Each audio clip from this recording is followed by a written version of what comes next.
WHN is your local election headquarters, and tonight is Alabama's runoff election eve. One of the state races voters are keeping a close eye on, the seat for the U.S. Senate. And before voters head to the polls tomorrow, candidate and Enterprise native Britt was here in the Wiregrass for her countdown to the runoff rally. WDHN's Alex Valdez was at the rally and joins us now in the newsroom with what she had to say to supporters. Alex. Amanda, Britt, who has spent most of her life right here in Southeast Alabama, met with some of her closest supporters tonight at McLean's restaurant in Daleville, ending her campaign right where it started, here in the Wiregrass.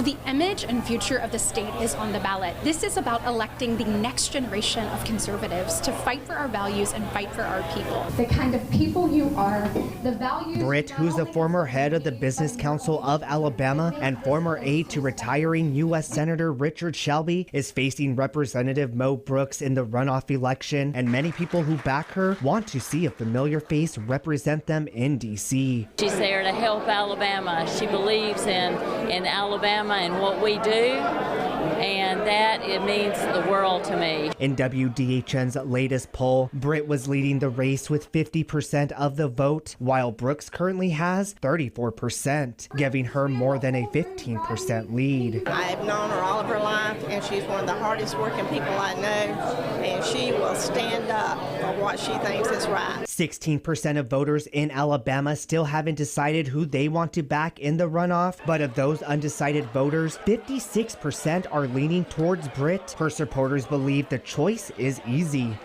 Britt's bringing everything to the table and then some. Britt has officially been endorsed by former President Donald Trump. Trump had previously gave his stamp of approval to Brooks, but took back his endorsement earlier this year. Britt says values and lessons learned here in the Wiregrass will help her if elected.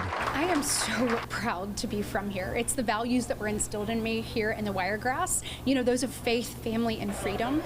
Those are the values I want to take to D.C. However, according to polls, the Trump effect doesn't have much of an impact on voters as it did before. When asked, only 44.5% said his endorsement of candidates doesn't make a difference. With or without his approval, supporters say the time is now. It's time to get our country back. It's time to get our state back. It's time to represent what hardworking people work so hard for. Voter turnout in runoff elections is usually low, which is why Britt and her supporters want to encourage voters to get out to the polls tomorrow. All of Houston County's 28 precincts will be open to voters, and since we are your local election headquarters, you can trust we will bring you the latest on all the runoff races, both online and on air. Amanda?